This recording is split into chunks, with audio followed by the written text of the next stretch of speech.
ಅತ್ಯಾಚಾರಗಳು ಅಲ್ಲೆಲ್ಲ ಏನೇನೋ ನಡೆದವ ಅವೆಲ್ಲ ಹೊರಗೆ ಬರಬೇಕಲ್ಲ, ಜನಕ್ಕೆ ಗೊತ್ತಾಗಬೇಕು ಅವ್ರು ಯಾರು ಮಾಡಿದವರು, ಕೊಂದವರು ಯಾರು, ಅದು ನಡೀತಾ ಇದೆ ಎಲ್ಲ ಕಡೆ ಚರ್ಚೆ, ಯಾರು ಕೊಂದರು ಅದು ಉತ್ತರ ಹುಡುಕ್ಬೇಕಾಯ್ತು, ಉತ್ತರ ನೀಡಬೇಕಾಗಿತ್ತು ಸರ್ಕಾರದ ಕರ್ತವ್ಯ, ತನಿಖೆ ಮಾಡಿಸ್ಬೇಕಾಯ್ತು ಸರ್ಕಾರದ ಕರ್ತವ್ಯ.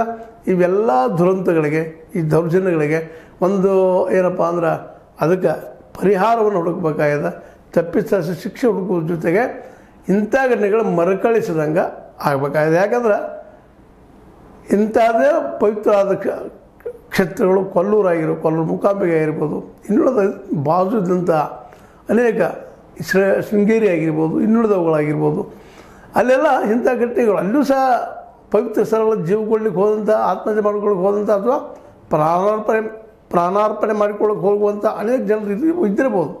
ಆದರೆ ಧರ್ಮಸ್ಥಳದಲ್ಲಿ ಆದಷ್ಟು ಘಟನೆಗಳು ಅಲ್ಲೂ ಆಗಿಲ್ಲ ಅಂತ ಕೇಳಿಬರ್ತಾ ಇದ್ದ. ಹಾಗಾದ್ರೆ ಇದೆಲ್ಲ ಏನು, ಇದಕ್ಕೆಲ್ಲ ಉತ್ತರ ಹುಡುಕಬೇಕಾಗಿದ್ದು ಇವತ್ತು ಸರ್ಕಾರ ಹಾಗೂ SIT ಮುಂದಿರೋ ಕರ್ತವ್ಯ.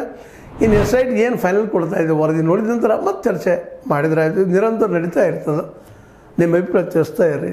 ಇವನ್ನ ಹೇಳಿದಂಥ ವಾದಗಳು ಅಥವಾ ವಿಚಾರಗಳು, ಅಲ್ಲಿ ನಾವು ಕೇಳಿದಂಥ ವಿಚಾರಗಳು ನಿಮಗೆ ತಿಳಿಸ್ತಾ ಇದ್ವಿ, ಅವ್ರು ನಿಮಗೆ ಸರಿ ನೋಡ್ರಿ, ಇಲ್ಲ ಲೈಕ್ ಆಗಿಲ್ಲ ಅಂತೇಳಿ ಈ ವಿಷಯ ಬೇಕಿ ಏನ್ರಿ ಅಂತ ಕೇಳ್ರಿ, ಏನು ತಪ್ಪಿಲ್ಲ. ಆದರೆ ಅನ್ಯಾಯಗಳು ನಡೆದಿದ್ದು ಭರ್ಪೂರ ಅದ, ಅದು ಚರ್ಚೆ ಆಗಬೇಕಲ್ವ, ಸತ್ಯ ಗೊತ್ತಾಗಬೇಕಲ್ವ, ಅವನು ನಮ್ಮ ಪ್ರಶ್ನೆ. ಇದು ನೀವು ಅಂತೀರಿ, ಇದು ನೀವು ಲೈಕ್ ಮಾಡ್ಬೋದು ಅಂತ ತಿಳ್ಕೊಂಡಿದ್ದೀನಿ. ಲೈಕ್ ಮಾಡಿ, ಶೇರ್ ಮಾಡಿ, ಕಮೆಂಟ್ ಮಾಡಿ, ಜೊತೆಗೆ ಸಬ್ಸ್ಕ್ರೈಬ್ H60 ನ್ಯೂಸ್ ಅರ್ಥಾತ್ ಸತ್ಯ ಕೈಗಂಡೆ ವಂದನೆಗಳು.